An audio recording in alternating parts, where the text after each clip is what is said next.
दूध लागी साथी माधे सूरज के मानवलियो बेटा लागी एक रेली छठी बरतिया हो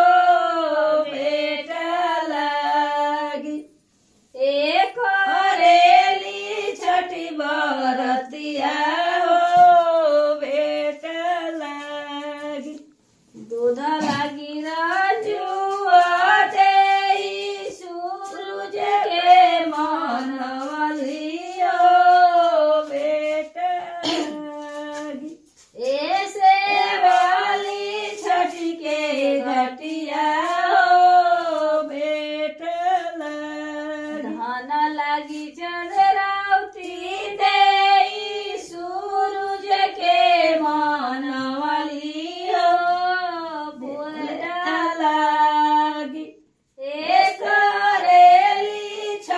बरतिया